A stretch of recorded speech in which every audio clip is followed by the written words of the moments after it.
Good morning. It's February 24th, 2022, and welcome to Triggered. I'm Corey Morgan. Looks like the weather's breaking a little. That deep freeze is gone, but the rest of the world is heating up. What a crazy, crazy news time we've got going on all over the world and within Canada. There's that old Chinese curse and blessing at the same time of wishing somebody to live in interesting times. Well, we've certainly got that, and we'll be talking about a lot of it in the show today. This show, by the way, for those who are new to it, comes every day at 11:30 a.m. live, Monday to Friday. We have a variety of guests on, and being live, we have commentary. So by all means, take advantage of the comment scroll, put your questions in there, talk back and forth with each other. That's part of the fun of a live broadcast. If I can, I could try to get some questions from the commenters to guests, or I address them while I can. But of course, we don't necessarily get to them all. And again, try and keep it civil, though. We're all here together.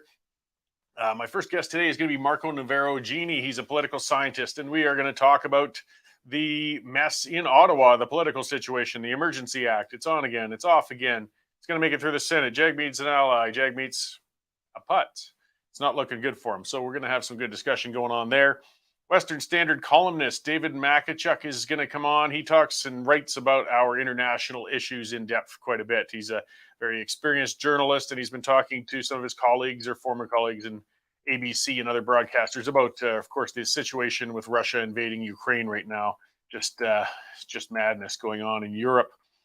Cameron James, you might remember him last week. He was checking in, giving us live updates on the ground from the Ottawa protests. He was out there interviewing people, talking to them, videoing, taking pictures. He's with Indy News now, and he's going to come on and talk about what he saw as the protests were dismantled, I guess you could say, by police and the rest, and what's remaining out there, what's going on, because they're not all necessarily gone yet.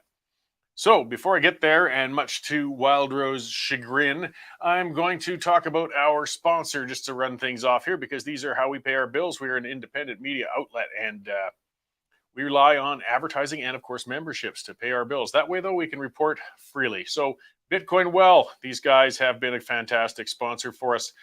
They're a great service. They're a Western Canadian company.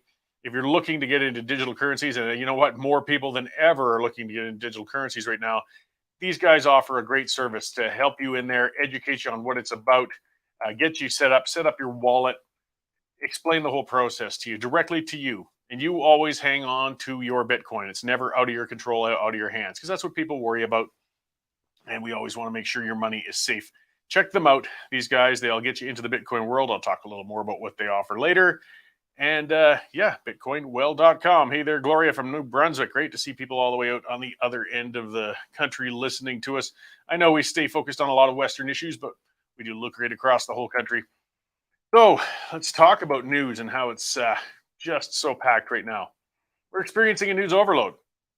Russia's invading Ukraine, and what's the most aggressive expansionist move we've seen from a nation in Europe since 1939. The implications are huge, and the whole world's on edge. Our federal government's in full circus mode right now as the Prime Minister managed to strong-arm the Emergencies Act through Parliament, only to abandon the act less than 48 hours later. The Truckers for Freedom protests, they've been quelled for now, but the repercussions of the government actions to quell it are still being felt by many. Organizers remain in jail while supporters continue to have their financial assets frozen. More protests are sure to come, but we don't know what form they're going to come in and how they might impact us. The pandemic seems to be winding down, but some restrictions are still remaining, and infections are continuing, even if they're less aggressive for now. So in light of all of that, people can be forgiven for forgetting that Canada just experienced one of the most aggressive and chilling acts of eco-terrorism in history last week. Now, while we can forgive people, we can't let them forget this. We have to keep this in the scroll. For those who saw, it was overrun in the news, just to give a recap of what happened. Last week in northern BC, at a remote pipeline construction site, over 20 eco-terrorists carried out an armed attack against security members and pipeline workers. And it was in what was a chillingly well-coordinated assault. Terrorists in matching outfits descended on workers on the Coastal GasLink site, armed with axes in the middle of the night. They smashed windows out of vehicles while people were in them and fired incendiary devices into them. This is scary stuff. It appears they gained access to a piece of heavy equipment and used that to smash other pieces of equipment, including trailers that very well could have housed people at that time. The terrorists had also blocked the road with fallen trees, and they set traps of sorts to hinder any police response. They attacked responding police members with smoke bombs and injured one of them. It's a wonder after all of that nobody was actually killed. Every single one of those terrorists escaped capture. This incident should be dominating national news. We have at least 20 dangerous individuals at large who've proven themselves willing to carry out potentially murderous terrorist acts. These are extreme people, and there can be little doubt that they have further violent acts planned for pipeline construction sites.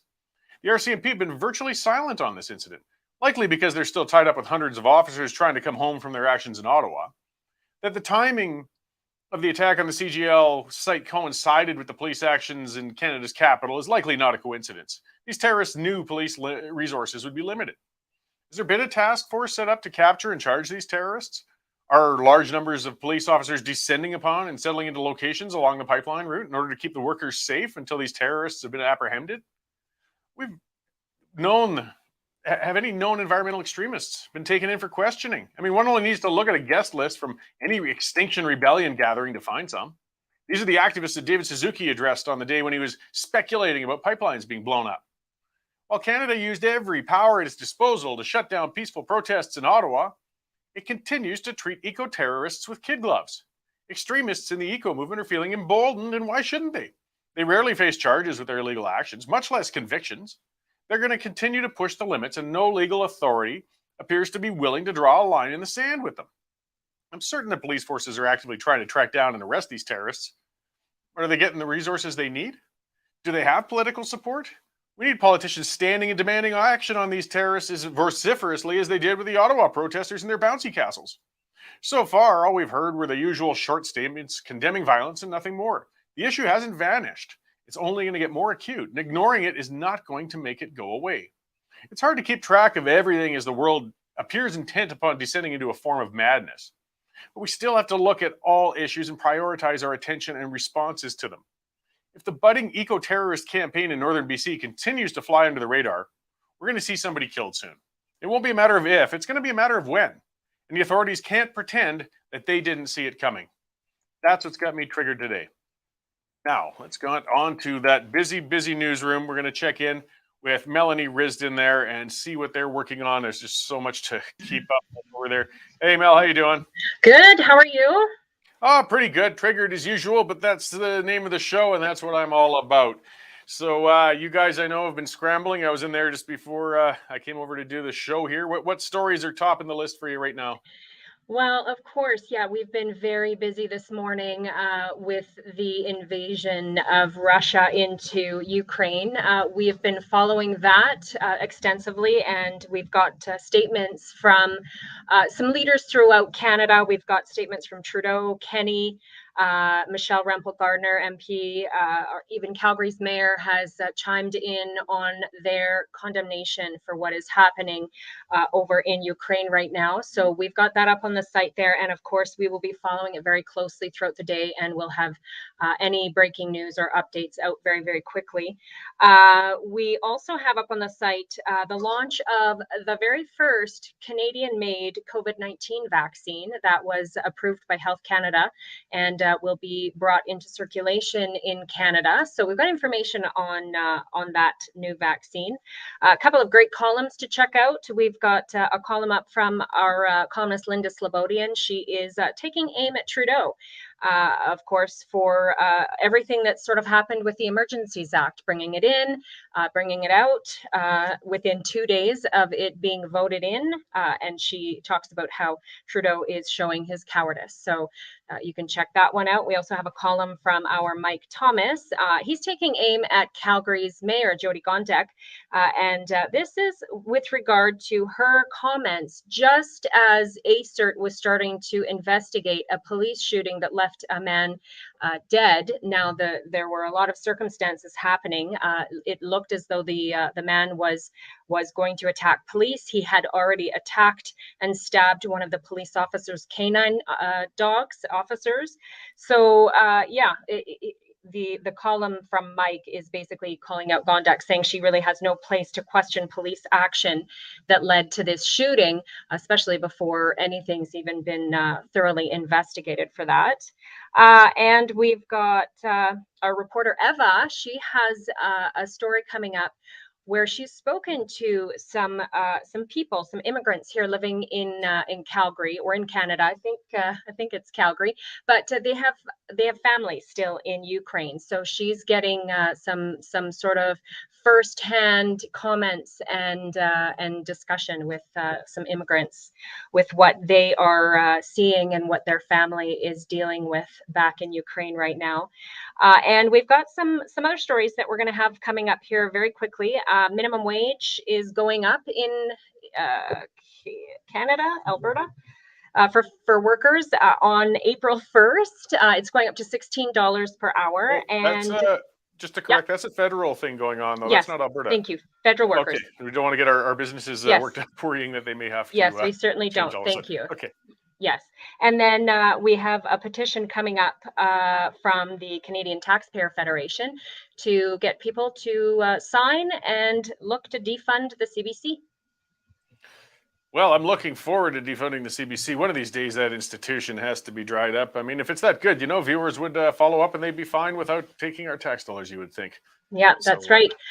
We also just got a story out here very recently. Police in Edmonton, there was a shooting that happened recently, and they were chasing an armed man. He was apprehended, and they ended up having to shoot him outside of a building. But a stray bullet has actually gone through the building and has hit a bystander, killing him as well. So, just a horrible story there. A very, very sad story.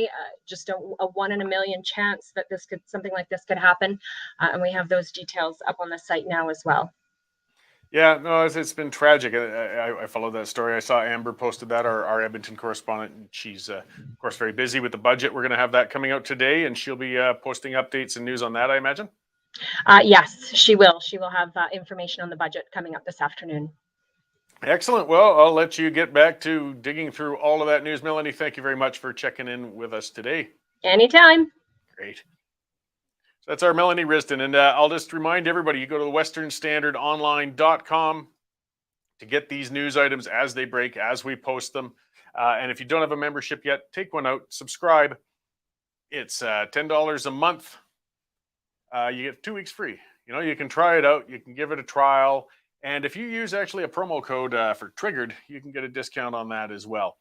And that's how we keep rolling. That's how we keep supported without government funding. We are not taking any government funding. We never will. But we do need those subscribers. And subscriptions have been great. We really appreciate it. If you haven't subscribed already, take it out. Try it out. 15 days free. 95% of people keep their subscription after that. And be sure to use that promo code Triggered when you sign up. And you'll get another discount of $10. So it's like a free month. So, yes, busy news day. And it's been a couple of stories, a couple of police shootings. And, the police, I have a mixed relationship with them as well. As a libertarian-minded guy, I always worry about too much force or overreach. But at the same time, those guys have got a tough, thankless job. We're asking them to go into dangerous situations, rough situations.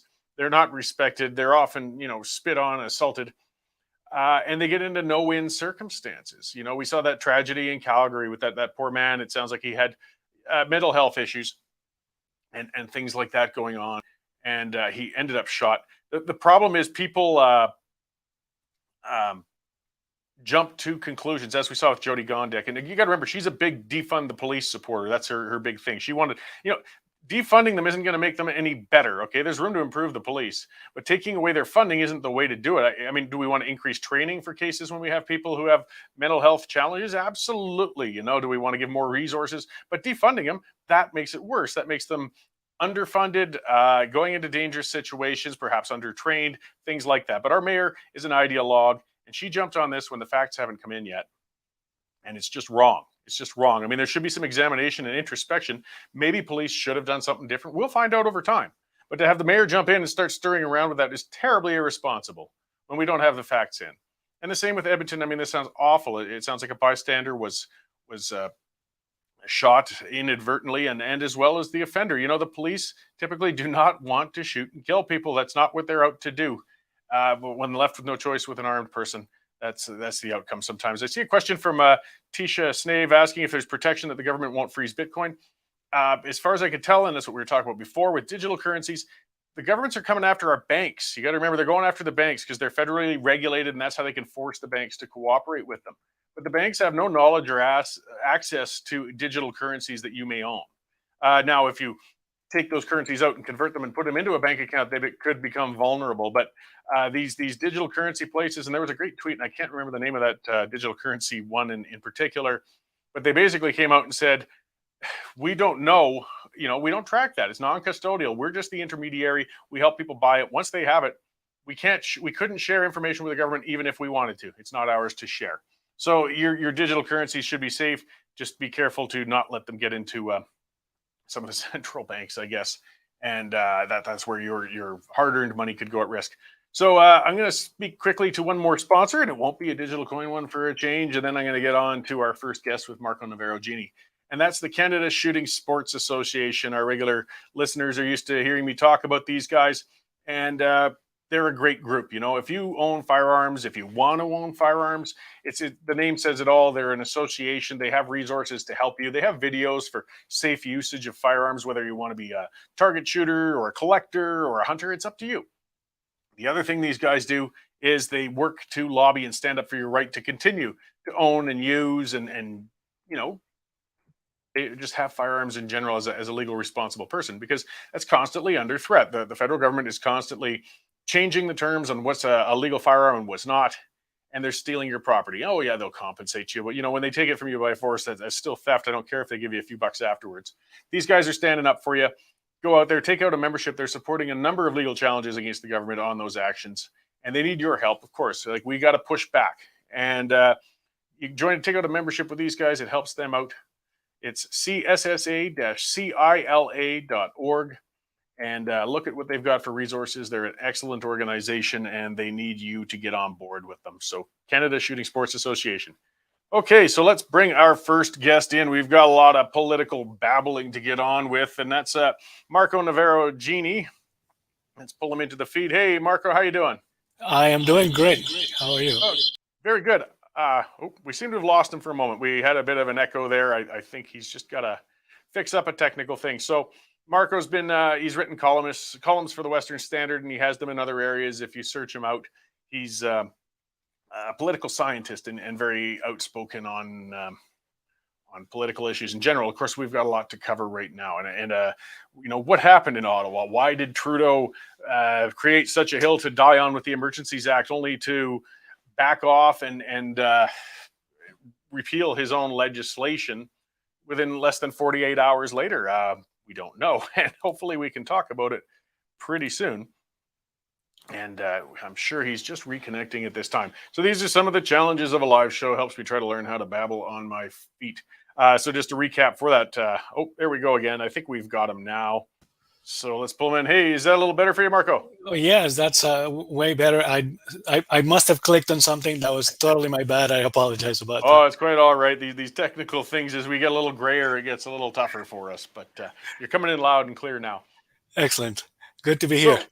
Great. And just as I was talking to the guests about how the viewers on how, you've been an outspoken, active political scientist on political circumstances for quite some years in Canada, and you've had a lot to say.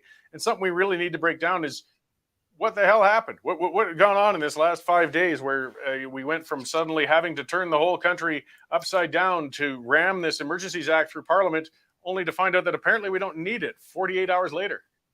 It's the most bizarre thing that I've witnessed in a long time. I mean, if you backtrack a little more, you might remember that for the first few days, the Prime Minister seemed to have been hiding under his bed somewhere. And invoking, since we're going to use that word a lot, that he had COVID and whatnot. And then so he went from totally hiding to then full on, there is an emergency, the world is coming to an end, we have to do this. And then, of course, finally getting some measure of approval on the floor of the House of Commons, which, by the way, in no way signifies that Parliament approved the Emergencies Act. It needs to go through the Senate to be fully approved. So that was only the House. And then 2 days later, bang, we switch it off and everything should be back to normal, they claim. And they're making the claim that the opposition was making before, which was there is no need for the Emergencies Act. We can deal with all of this under existing legislation. Indeed, that's what happened in Coots. That's what happened in the Ambassador Bridge, on the Ambassador Bridge in Windsor. So there really was no need for the Emergencies Act at all. Yeah, well, and a couple of hours before Prime Minister Trudeau came out and announced that they're going to get rid of the Emergencies Act, one of the Liberal appointed, I guess they're supposedly independent senators, came out and said he was going to vote against the imposition of that act and the invocation of it. I wonder if, we can only guess, but maybe they were getting rumblings that this might not pass the Senate. And if that got shut down in the Senate, it would be quite an embarrassment for the Prime Minister. Yeah, I've heard about that. Of course, our brilliant senator from Edmonton has already dismissed that. Paula Sims, and saying that there's no evidence. Of course, there is no evidence, but the reality is this: the debate was going on in the Senate when the announcement was made. If the Prime Minister was fully confident that the debate in the Senate was going to go his way, he would have waited a few more hours, maybe an extra day, to make the announcement, and that would have given him essentially more robust support for the move of the Emergencies Act.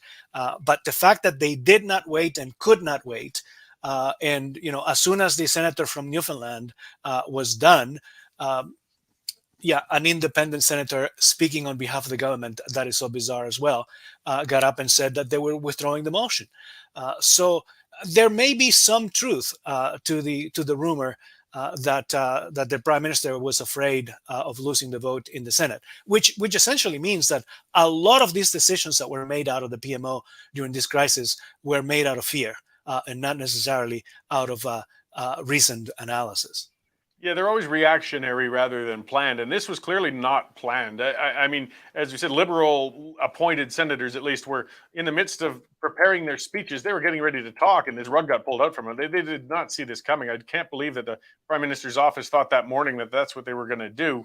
Another thing that people have speculated on, Bonnie Dermott, one of our commenters, has said, is what about the bank run? And we've heard that perhaps there's a lot of pressure from banks and so on, because they're saying, this is putting us a lot of instability into the economy and mistrust, because we don't know how long this is going to go on. And this act empowers you to seize accounts. And they took them aside and had some solid discussions with them. I mean, it's only speculation, but that would have put pressure on them indeed.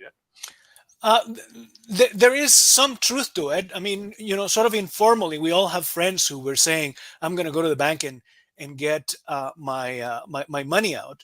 I don't think that my friends are that peculiar that have no connection to the average Canadian. So there is some truth to that.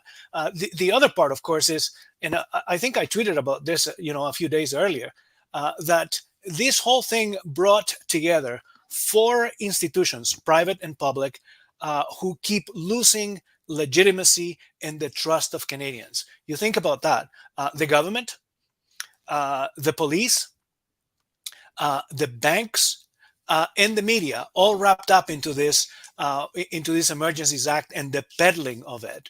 And so, it's a perfect recipe almost for skepticism, but also for the absence of legitimacy that essentially we also accompanying the invocation of the act. So a perfect stupid storm, if you ask me.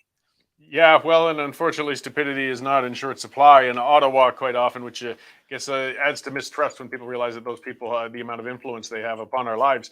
And somebody who also was a big loser in this was Jagmeet Singh.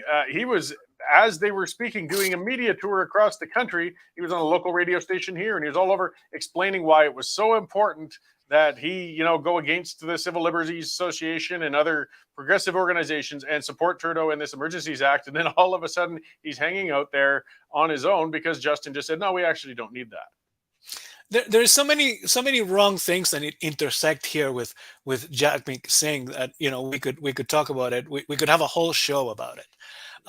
For starters, right? He's been accused of having some ties with terror groups abroad. So, pointing the finger at a bunch of people because they were having parties, they were making noise. Apparently, the hot tub seemed to have offended the media so much, as well as the bouncy castles.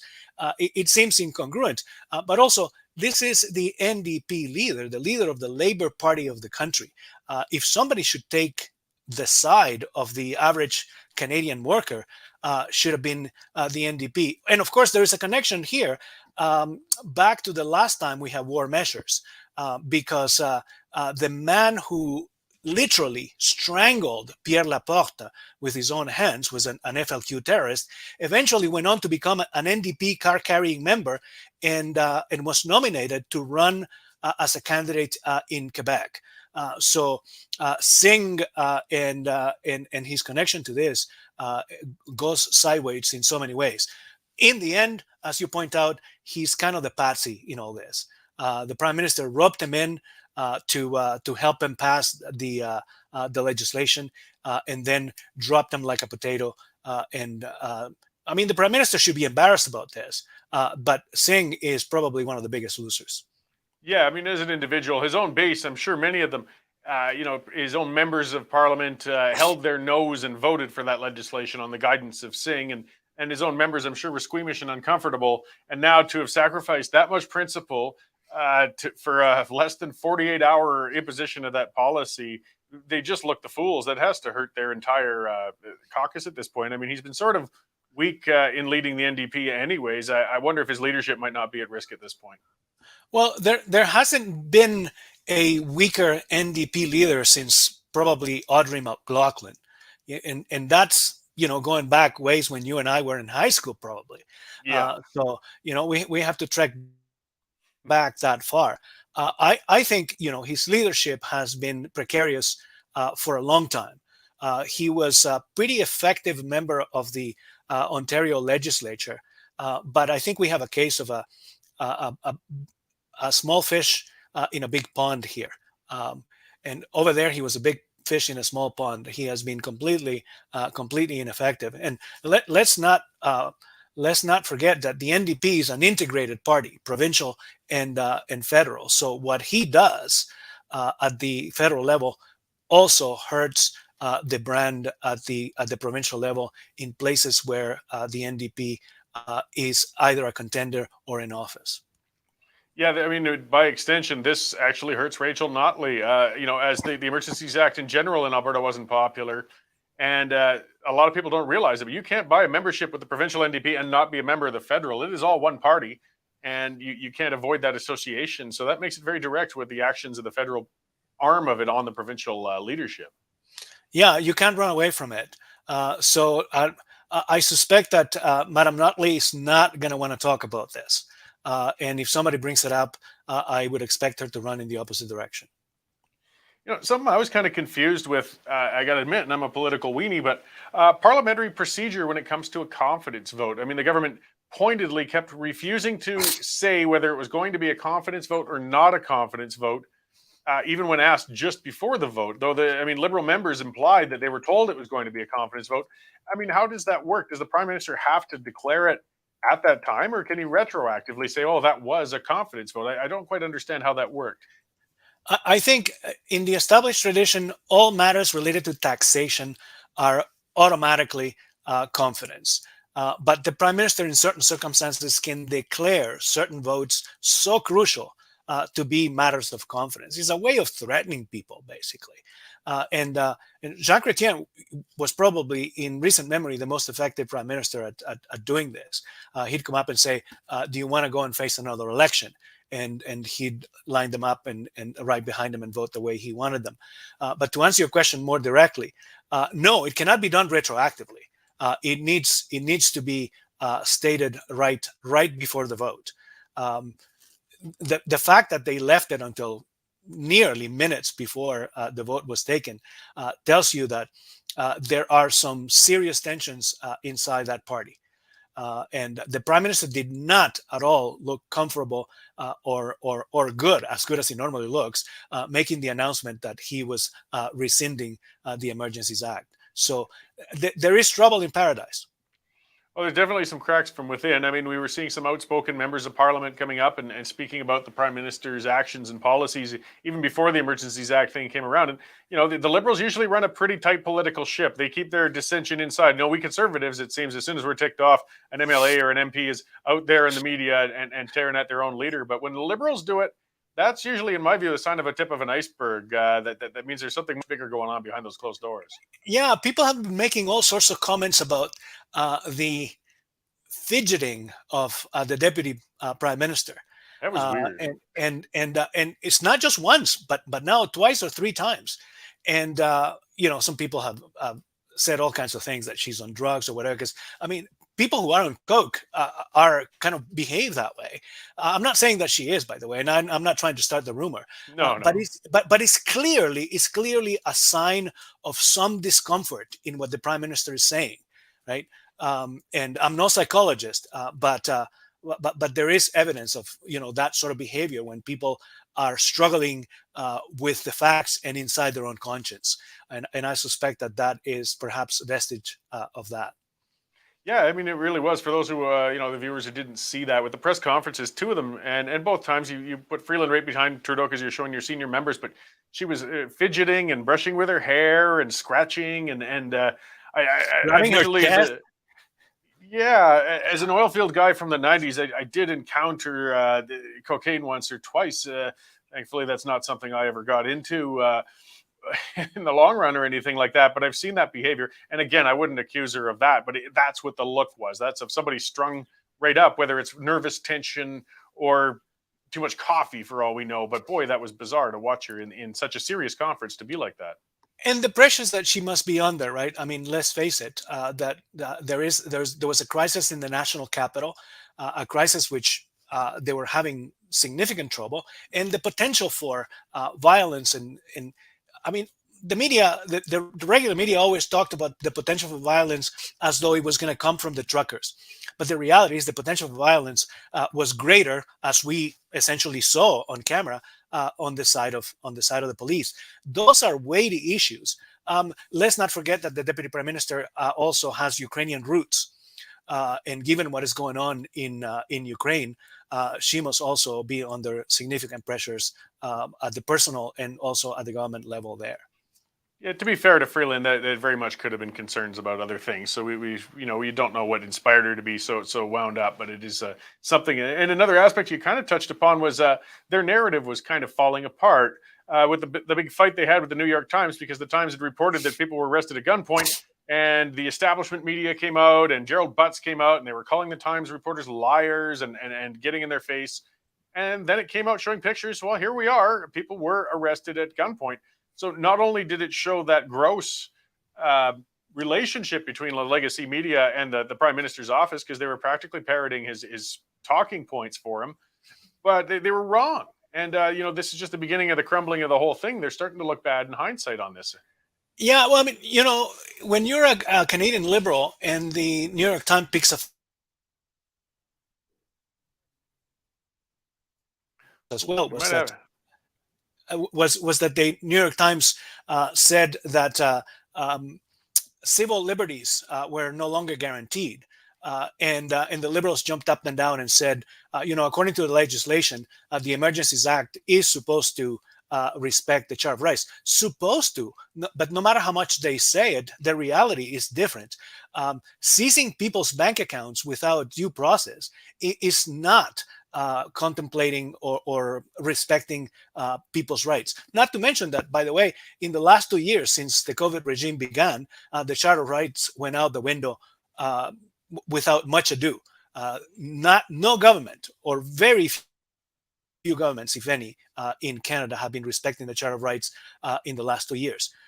And so to say that the Emergencies Act provides for the respect of the Charter of Rights, to me, that didn't give me any comfort whatsoever. So, and as you point out, turns out the New York Times was right.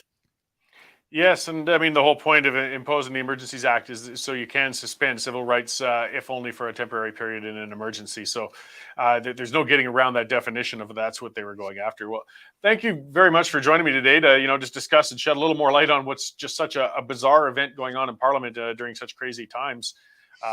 I hope we can talk to you again soon. Where can we find more information on what you're doing and what you're up to there, Marco? Um, I have a new startup think tank named the Holtain Research Institute, and it's holtainresearch.org. We put out a book December, not last December, but the year before, on COVID policy and the whole COVID regime. If you pick it up, you might find that you might decide that we made a pact with the devil, or we had a crystal ball, or maybe both, because we largely predicted or could see a lot of what came out of the COVID regime, including, by the way, that there might be some kind of revolt after people finally realized that they were being oppressed. So the book is entitled, since you're giving me a chance, of course, COVID-19, The Politics of a Pandemic Moral Panic. Great. Well, thank you very much. And yes, I know it's kind of a sad "I told you so" that some people are able to say at this point as things fell apart, but it's worth reviewing because it'll still predict what may happen if we don't change our course. So thank you very much for joining me, Marco, and I hope we get the chance to talk again soon. It's a pleasure. Thank you for having me. Great. Thank you. So yes, holtainresearch.org, guys, to find out more on what Marco is up to, and his columns and everything are always fantastic. I'm going to get right to our next guest. Speaking of fantastic columns, and that's Dave Makichuk, because we just have so much to cover, and Dave watches those international issues so closely, and Russia's invasion of Ukraine, of course, has got the whole world on edge. So let's bring Dave in and see what's going on. Hey, Dave, how you doing there? I'm good. Quite a day. The world has changed overnight. Yeah, well, and as Marco was kind of saying towards the end, you know, he wrote and predicted a lot of what was coming. We talked a few weeks ago, and basically it was, as much as the Russians even then were still saying, oh, it's just a training exercise, everybody knew they're going to invade sometime probably shortly after the Olympics, and here we are. Exactly. I think with all the leaks from the CIA and the MI6, which kept us informed of what the Russians were doing all the way, I think they were totally right on. They nailed it. They told us what was going to happen, and exactly what they said happened. And they told us about the red flag method that Putin was going to use, and they told us about the buildups on the border, about bringing in aircraft, about bringing troops into Belarus, about bringing ships into the Black Sea, which could land troops, and it was a fait accompli. It was a fait accompli. It was obviously going to happen, and all the denials and all the lies and everything else the Russians have said.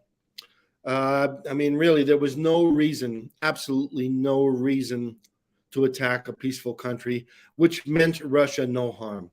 It just makes no sense. And I'm sure a lot of people are shaking their heads, wondering why. Like, why did they do this? And the only person who knows that is Putin. Yeah, well, they've now really passed a giant point of no return. Some people are still speculating, oh, he's just going to go into those areas where there were some secessionists that declared independence, but they're already been shelling, I believe, Kiev and moving out that way. I mean, some of it's strategic, but at the same time, I got a feeling he's not going to stop with just part of the country. Well, I've probably everybody's watching CNN. Apparently 16 different regions or cities or bases, facilities, military facilities have been attacked. They started out with airstrikes with helicopters and jet fighters, and they have advanced jet fighters. And then they brought in the tanks and the troop movements, and then they brought in their artillery, and then they brought in these really lethal weapons, these incendiary missiles, and these hyperbaric tipped missiles, which cause tremendous collateral damage. If they're, the fact they're using these alone is a war crime on an innocent nation. It just is beyond belief. And there are those, the theory that I'm getting is that Putin was around when the wall came down, and that destroyed the old Soviet Union. And the theory is he wants to revive it and bring it back. And as Zelensky, the president of Ukraine, said, what's next? Who's next? Will it be, if I was on the border of Russia, I'd be very worried. But again, the U.S., the United Kingdom, other nations, including Canada, are all reacting to it. The whole world. Biden was just on TV saying that Putin will be a pariah, but we shall see if these sanctions are tough enough. They have to be harsh. They have to be really harsh, and that's what is key here, because basically Biden is playing every card he's got. He's not a wartime president. He's not a Ronald Reagan. And as much as I love General Milley, who's a great joint chairman of the Joint Chiefs, I think he's a good man, and I think he has our backs on this. He's not a Curtis LeMay,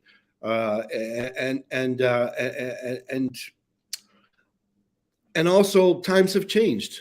The West could very well be in decline. Yeah, well, and now getting back to our domestic response, and I mean, Trudeau is in a difficult position altogether. I mean, we're not a military power. We have some influence, but limited trade with Russia and the Ukraine. There's not too much pressure we can exert, but still, we've got a large, particularly in the West, a population of Ukrainian immigrants and descendants. He wants to speak up on their behalf, but what can Canada do, or what should they do in this circumstance? Well, I'm glad you asked that. That's a very good question. I just did a piece on that a few days ago, and I was a bit harsh on Trudeau. I thought they could have done much. They could have been much tougher. As far as I'm concerned, some of those things that he announced should have been done already. And sending artillery troops in 30 days. In 30 days, this thing will all be over. What's the point? And saying we support our NATO allies, that should have been done a month ago. And also, and I bring this up in my column, the Magnitsky laws, which we passed in 2017, could be easily enacted against Russians who have a connection to either war crimes or human rights abuses. We could have gone after these guys 100 times, and not a single thing was done. The foreign affairs people did nothing, and Trudeau did nothing, and not a single person has been targeted by those Magnitsky laws, which are on the books. We can actually hurt them, but and there was a veiled reference to, well, we'll go after some of their people and some of their banks. Nothing was named. Absolutely nothing was named. Which, when you compare that with speeches from Biden and especially Boris Johnson, if you get a chance to watch the 10-minute speech given by Boris Johnson in the House in London, it was absolutely Churchillian. It was amazing. And he hit them so damn hard, really hard. And that's the way you deal with Putin. You hit him hard at the first go. And I think I was really impressed by that. I think Trudeau could do a hell of a lot more, And again, with our foreign affairs policy, it's been like this for years. We're soft on China. We're soft on Russia. We're soft on everybody. We talk a big game, but what do we do about it? Nothing. Absolutely nothing. Those strong words from Trudeau meant zip. So I hope, the second round of sanctions are much tougher. Yeah, and then beyond sanctions, we get into containment, I guess you could say. I mean, as you said, weeks from now, even if we send arms, it's going to be over as far as, it's just such an overwhelming force coming into there with Russia. there's concerns, of course, is this expansionism going to keep going? So I imagine we're going to see a NATO buildup in neighboring nations. I mean, that's some of the stuff that Canada contributes a degree to, and then we put some good feet on the ground in those exercises. But that just brings me back to the old days of building up a Cold War and having a border with people massed on each side. And wow, what a terrible time to go back to. Absolutely. And one of my good friends, his son is in Latvia and serving with Canada and serving valiantly, I might add. We're all proud of them, absolutely, of those troops who are over there. They're doing their best and they're supporting NATO. But your question is actually very good. What do we do now, looking down the road? Okay, because we all know Putin is going to sue for peace as soon as this is over, and he's going to sue for diplomacy, and he's going to try and calm everything down and get away with this. And we have to not let him do that. But to get back to your question, what do we do next? Well, there was a recent study by the RAND Corporation. I think it was just announced recently. And the RAND Corporation, the RAND organization, I should say, is actually helping the United States government through this current situation. And they said that, how do you contain Putin? But also, how do you not get the Russians upset? How do you strike a balance? And they said that what you do is the last thing you do, or the last thing we should do, is move a whole bunch of NATO troops right to his border. Wrong. Because that will just fuel the fire and give him reason to retaliate against those countries. So what they suggested, the RAND Corporation study, is that we place small batches of troop concentrations in these countries close enough to Russia, but not on their doorstep, because that is just going to anger them and feed into Putin's future plans, which we don't really know what they are. We're not sure. Does he want to go after these other countries? Does he want to restore Russia's greatness? Possibly. We don't know. We don't know the end game, but he may be playing the long game here. Yeah, well, I mean, we got a lot of delicate and nuanced diplomacy to have to work on and deal with in the weeks and months to come here. But I mean, we've never seen a military action like this in our adult lives in Europe, and it's, we can't help but be very, very concerned about it.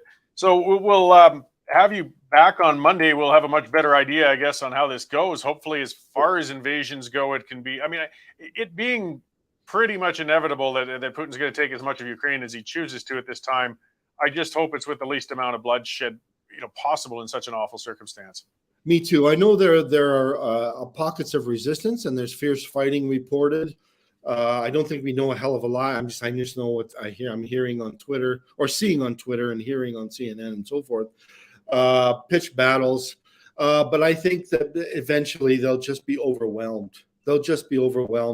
And I think in a few days, and God forbid, no more killing. Let's just get this over with, and I hope it ends soon. I have a buddy in Kiev who's reporting for ABC Australia, and he wants to. He's sheltering in place, and he's hoping to get out of there soon. He was reporting on everything, and he said Kiev is quiet. There's not a person on the street. But let me just say this before we go. There are protests in St. Petersburg and Kremlin as we speak. And if you go on Twitter, you'll see videos of those protests. And Putin tried to quash those protests by saying, if you do this, your future is going to be in question. We're really going to come after you. So I credit those Russians who have nothing against Ukraine, who are the brothers of Ukrainians, basically. And I'm Ukrainian, and I say that too. There's no animosity from Russians against Ukrainians. It's this man who is doing this, and he may pay a heavy price. Well, I should say the Russian people will pay a heavy price. He's not going to pay any price because he doesn't care. And that's my final word on that.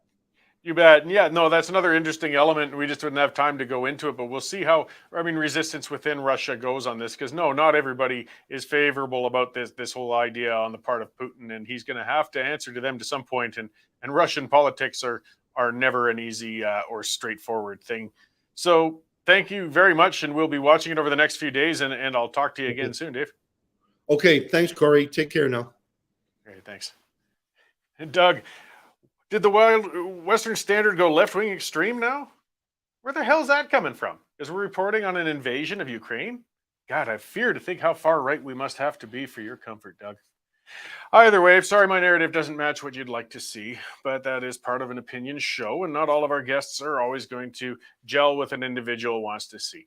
Either way, we report on things as we see them and as we hear them. Somebody else talking about, why watching CNN? That's a good question. It's frustrating. I watch CTV at night. Not because I like their slanted coverage, but independent outlets still only have so many feet on the ground to get out there. So that's the best source for some immediate news.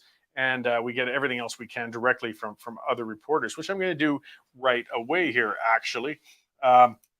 So we've got Cameron James of Indy News Now. And Cameron was on with us last Friday when everything was going on in Ottawa. He was live streaming and giving us check-ins as the police moved in on protesters. And we have him here for a little while to report on, well, what happened over the weekend and what things are looking on like right now. So let's bring Cam in here. And hey, how's it going over there? Pretty great, Cory. Thanks for having us on again. It's we've been watching your stuff and really appreciating the Western Standard's coverage. Well, thanks, and I appreciate you. And that's kind of, as I'm beaking back and forth with some of our commenters, but talking about why we still have limited, resources to get out there. Independent media is cutting through that, and people like yourself are getting out on the ground, and we do try to get those direct reports from people as much as possible without having to rely on the mainstream outlets to get it there. So I do appreciate that. So were you there throughout the weekend then? Yeah, we were there throughout the weekend, and we tried to get as much coverage as we could. Of course, it was cold and we only had so much battery life, but between our coverage, and we've been creating sort of a network of independent journalists as well to try to maximize the coverage and really spread these different links to people so that they can access live streams that are really one of the best sources at this point in time of true unaltered information. We were there pretty much the entire weekend and the following days as well to try to see what was going on with the new camps that were set up and the camps that had moved to other cities as well. So yeah, so there are a number of camps still going at this point. I guess this would be the people who backed off from the downtown occupation. I imagine those people seem determined to stay as long as humanly possible. They're still demanding the rescinding of all restrictions at this point. Yeah, there's three major camps still outside the city. Apparently downtown Ottawa is cleared. We were going to go check that out today.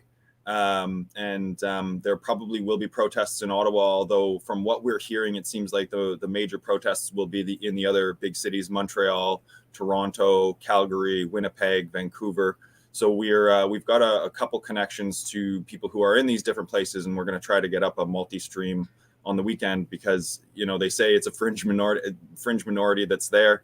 It's been millions of people who have passed through Ottawa, millions of people who have been protesting at these other protests as well. And it's important that people understand it's not a fringe minority. It's probably the majority of Canadians at this point that would like answers about the mandates and restrictions, and also about where our government, where our government's loyalties actually lie.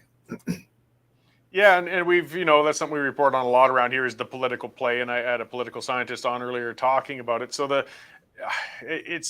we haven't seen anything like this before. I mean, they brought in the Emergencies Act. They've used it to get into people's bank accounts, seize their balances. We've got people in jail without bail. And now they've pulled the act back, but it sounds like they can still carry on with the activities they started in the first place. But those who are remaining, I mean, I don't think they've stopped the protest. They just scattered it. Yeah, that's definitely what we're seeing as well. I know that there were some threats from the FinTrack stuff and the police saying people who are still involved within the period that the Emergencies Act was activated, even though it wasn't actually fully ratified, will still be penalized.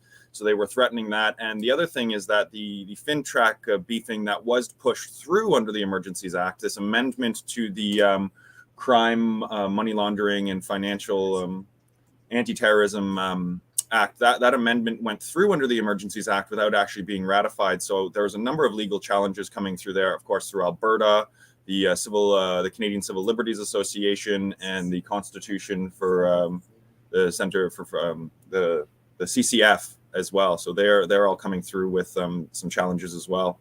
But I think there's a lot of people who are still pretty concerned about the capacities under this new beefed up FinTrack for what's possible. And it seems like they just looked to use these emergencies powers to install this new monitoring system and penalty system.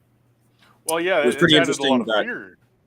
Yeah, a lot of fear, and there was a post from the Ottawa police as well, saying that the majority of the response that they were looking for was actually through public relations and through communications in terms of altering behavior. And I would say that's a direct sort of causal link there between looking to incite fear among anyone who is considering protesting or supporting the protesters financially. And that seems to have been the major tactic there. So there will probably be some serious considerations legally as well to that. Yeah, and we have a commenter, as we see. We got people who want to support, but they're not sure what to do. I see Elaine saying, how do we support people charged who are in jail? Plus, they've had their finances and property seized. Now they were fighting. She says they were fighting for all of us, and now they face consequences. How do we help them? And I mean, I can't give really clear advice on it, though. As you mentioned, the JCCF, I mean, that's John Carpe and the Justice Center for Constitutional Freedoms. They're a registered charity. Your money can go there and help them on the legal aspect of things. They're working for free for those people who've been incarcerated, and they got challenges out. The Civil Liberties Association, a very progressive organization, but they understand the need for, again, civil liberties, as is in their name. You can support them. So, I mean, right now, avoid those fundraising sites. I'm afraid it looks like you're just could end up getting in some personal difficulties if you try. But getting to those legal groups, if you really want to reach out and help, that could be ways that you may be able to do it. Or maybe they could counsel you on how you can help. Yeah, getting counsel from some of these legal organizations and lawyers who are involved, even just in terms of helping people understand what their rights are, has been something that we've been trying to do. If people are looking to support, there are definitely some people who are still incarcerated and are looking for some financial support. There was a Black Buffalo who was an East Coast person of color who was arrested, and it was kind of sort of obscured as to why he was arrested and is still in detention. So there is fund. That's Tommy. You might be able to find some help there. If you'd like to contact us, we can get you in contact with the team who's looking to support the legal front for him there. And there's a number of other people as well. Again, supporting all of these independent journalists who have taken it upon themselves to do these live streams, to put out commentary. They need support as well, because our tax dollars currently are going towards what is pretty obviously corrupt and deceptive media, and people are craving these sort of unbiased and more appropriate representation. So you can even go on the live streams on YouTube and support those guys. They take donations there. That's going to be hard to interrupt. And of course, if you can reach out to them and say, is there anything you need? Get them in touch with someone perhaps in their community who can provide them with resources or things like that. It's much harder for that to be interrupted by the new FinTrack beefing.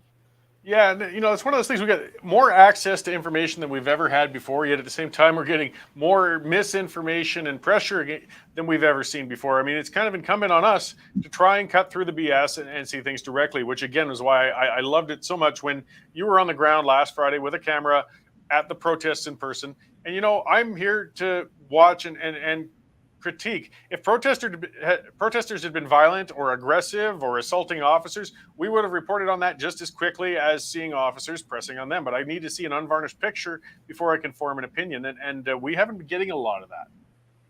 Yeah, one of the things that we have been working on the past couple of days here, and we're looking to get it out hopefully tonight or tomorrow, is sort of a counter to the general argument that was put forward by the politicians and then supported through media and also propaganda in terms of the main arguments for why this convoy was a bad thing and a dangerous thing. They were saying, of course, it's racist and misogynist. We've got dozens of reports from people and accounts from people saying, no, of course not. There are plenty of people from all sorts of backgrounds there who say, no, this is not the case. In terms of the violence and harassment, most of it has been hearsay. And we've got a number of accounts from people saying, no, this is actually the safest I've been. I'm a woman who's 5 feet tall, and this is literally the safest I've ever felt at these protests here.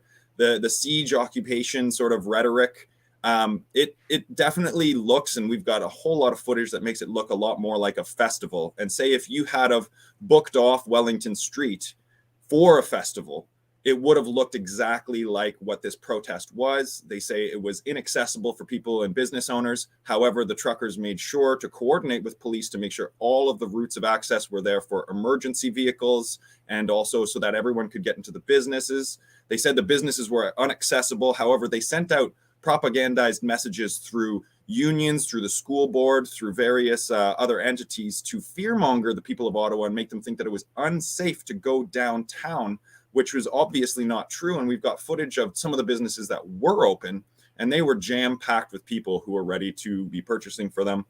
And one of the other big things was the desecration. They kept talking about this desecration, and we've got all sorts of footage, and you may have seen it as well, of the veterans coming together, taking down this fence and saying, no, there's no desecration. There are people here protecting these monuments and people looking to maintain their capacity to go and show their respect.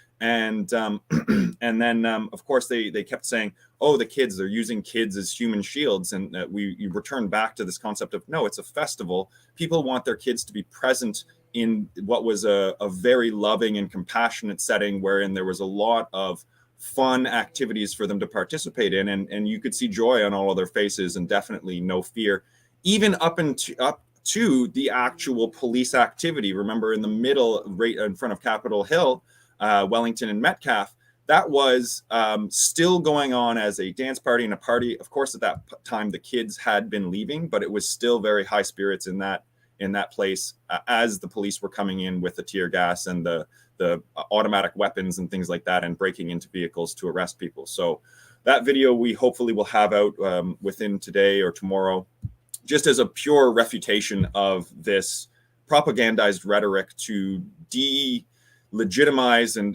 maybe even arguably dehumanize these protesters. And the techniques that were used are similar to some of the other UN nations when they had protests as well. So it's pretty interesting. Yeah, well, and citizens on the ground have been more important than ever. Like I watched, I think one of the most important clips we saw through this whole thing was a short clip that somebody with their camera phone took back when that one clown on the very first day of the protest was walking around with a Confederate flag amongst them. And he was all masked up and he was waving it. And the fellow protesters said, hey, get out of here. I don't know who you are. I don't know what you think you're representing. This flag is inappropriate for what we're doing. It's a distraction. Leave our midst right now. And he did, because of course they made him feel very unwelcome. I don't even want to go into the speculation on why he was there with that flag. But the bottom line was, if we never saw that clip, those who were opposing it and trying to keep that narrative going would have said, oh, look at that. This guy was waving that flag and he was a part of the crowd and he was welcomed by him. And that was anything but the case. And it's just very important to get that different perspective out there. And if it wasn't for one person with a camera while that guy was chased off, we never would have seen that perspective. Even myself, I wouldn't have known, well, maybe they did let that idiot wave that thing around there. And it didn't happen. The other interesting thing is, the other big incident that was being touted just consistently and I would say belligerently by the politicians and the media was, oh, there was a Nazi flag there. And we have a direct account that we're going to include in this video as well of a person of color saying, no, this guy was there and it was a satirical waving of the flag saying, is this what you want? Now, whether that was in poor taste or not, and of course, you see the anti-Trudeau, the Canadian flag and the don't tread on me. This man was saying, yes, we went up to him and he was saying, no, this is a satirical representation of the direction that Canada is going in. We were also doing a live stream wherein we showed Black Buffalo's vehicle in the middle, right at Metcalfe and Wellington, where he had the don't tread on me flag directly on his car. And the people in the live stream started going, oh, look, there's the white supremacist, there's the white supremacist. And we just went over to Black Buffalo and said, there's some people in the live stream who are saying that this is a white supremacist symbol. And he went on to explain, no, this is not. This is a general symbol of the sovereignty and the rights of everyone to be able to defend and protect themselves. Yeah, it's a libertarian call, but we saw how ridiculous and idiotic some of the messaging was, when they're starting to say honk honk is actually code for Hail Hitler. Come on, you guys. That was the most ridiculous, yeah. Boy, I mean, if you're really modeling your policy based on 4chan, you're in a sad place. And that was a member of parliament was one of them even did that, which again, I mean, I keep circling back to that. Getting there in person, cutting through it, is critical. And I mean, I think there's no circumstance where a swastika is welcome in the modern world. It's an odious symbol. If you're going to do it as a parody, you've got to make that very, very clear in advance, because it's offensive and it's a repugnant symbol of a time of one of the worst periods of human history we've ever seen. So, I mean, whoever and whatever the motivation was, again, the main thing was it didn't reflect the people in the protest as much as Trudeau tried to make it out to be, and some of the complicit media. Yeah, one of the most disappointing aspects of, because we were following the House of Commons and the Senate, one of the most disappointing aspects in the House of Commons is, of course, how an emergency act, and this is sort of a testament to the place that we are in as a country and an ideological front, the Emergencies Act was voted on ideological and party lines, which is just a very disturbing concept. And then even in the Senate, there was a lot of the partisan ideological rhetoric that was being toted there. Some people were trying veiled responses to show restriction in terms of the independent senators group and things like that. But there were a number of them who got right back into this mainstream political rhetoric that is saying, no, these guys are bad and we should never accept them. And, there are definitely rights for people to be protesting, but this was not a peaceful protest. And you can hear that exact line reiterated by about 50 different people in the House saying, no, this is not a peaceful protest. So that level of deception and propagandized weaponization of public messaging is certainly a major concern for Canadians. And we're seeing a big shift away from the mainstream media. Even in the past few months, I've noticed that the CBC and Global, maybe the majority of their viewers are actually hate viewers watching it going, what are you doing? So we can probably hope that people start to see the lies through that as well. And there's a number of actions that the government could take that I assume they did not, because it would inherently red pill anyone associated with it. Imagine if they did go through with all these financial penalties in all sorts of ridiculous ways, and then they go and mention to someone who's still going with the narrative, and they say, look, I donated a little bit of money because I wanted to support. Now my finances are frozen. That's basically going to be red pilling people. So that's where it was more of a fear tactic. And I think that we should not drop the fact that our government used a fear tactic and violence to try to quell what was a peaceful protest. And that's very much unprecedented. Yeah, and a lot of people lost faith in a lot of things, media and our government system. I mean, one of the things that disappointed me, though I wasn't surprised by it, I was just as disappointed to see every Conservative member of Parliament vote exactly the same way as I was to see every Liberal member of Parliament vote exactly the same way. If the system's supposed to work the way it's supposed to work, we should have seen some crossing their own party lines, because they would say, I'm here to speak for my constituents, and my constituents support the Emergencies Act, or my constituents oppose the Emergencies Act. I can respect them standing on that, and not a one of them, NDP, Conservative, or Liberal, did that. They all voted as they were told by their leadership, and that is not a functional form of party representative democracy. And, it's an indication that Canada's system is broken. Yeah, definitely. The other thing that was extremely concerning as we were watching the House of Commons is that there were three significant places wherein who was speaking, and there was two separate Conservatives and one Liberal, actually, who were shut off as they were beginning to ask the question. One of them was the World Economic Forum question, which has got, I think, 700,000 views on YouTube at this point in time, where someone was asking the World Economic Forum question, who in our parliament is in support of this? And they said, oh no, this is misinformation. There was a Liberal MP, Turnbull, who was asking about the representation in the media, saying this, I'm kind of concerned because what I'm seeing on the ground and what I'm seeing in the media, is not the same, and he was shut down as well. And then at the end, right after they voted in the Emergencies Act, there was, of course, where Candace Bergen came out and wanted to revoke it and had the signatures ready, and it was one of the most disgraceful things I've ever seen in the House of Commons, where they shut her down and laughed and made fun of her. And of course, Anthony Rota went along with it the whole time, as he did with some of the other censorship as well. Yeah, no, it was a terrible and ugly display. So before I let you go, then, what are you going to be doing in the next coming days and covering? And of course, where can people? I see in the comment scroll somebody posted from your channel there, and where else can we see what you're up to, James? So we will be having we have a big TikTok following at this point, so we're going to continue live streaming there. We also have, like I said, a network of independent journalists, and we were considering staying in Ottawa to consider what the protests were going to be looking like. However, we have someone who will be here doing the live stream, and we were considering going back to Toronto. One of our other correspondents is in Calgary, perhaps even in Winnipeg, for covering those. And on our YouTube channel, which is Indy News Now, we are looking to have a multi-stream of all of the protests that are happening at the same time, because even last weekend, Toronto had 30,000 people. Calgary had 40,000 people. Montreal had a huge protest as well. And the sheer scale of this is something that I don't think a lot of people understand.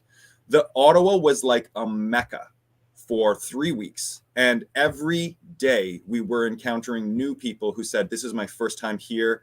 Either I had to come down and support, or I had to come down and see for myself, because what the media was saying and what social media was saying were in complete odds. And I think that amount of people is like unknown to everyone at this point in time, but it's certainly in the millions. Great. Yeah, and I'm TikTok confused. I got to admit, I'm one of the older guys there. How do they find you on TikTok? On TikTok, we're Indy News Now as well. Both on YouTube and TikTok, we now show up as the first search. It is INDIE News Now. Okay. And you can find that on YouTube, Instagram, Twitter, and TikTok. The TikTok live streams have been quite huge. We've got over 1 million views there and 600,000 live stream views. So it's really great to see that people are engaged in this, and we've been getting a lot of support. That's been keeping us going.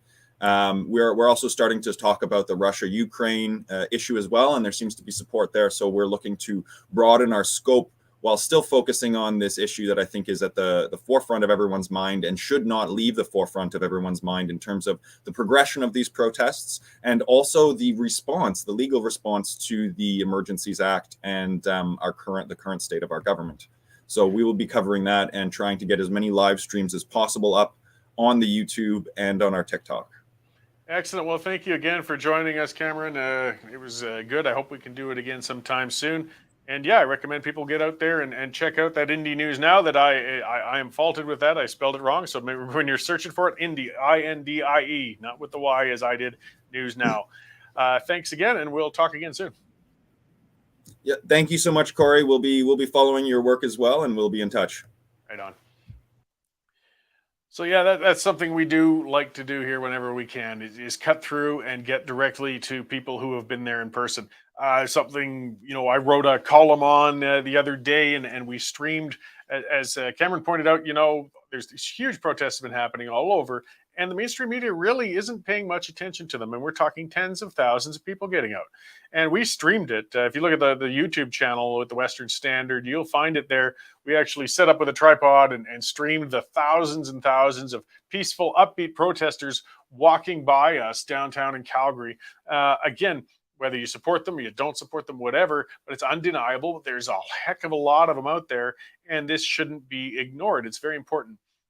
So again, be sure to subscribe to Cameron's channel. And if you haven't subscribed on our channels, YouTube,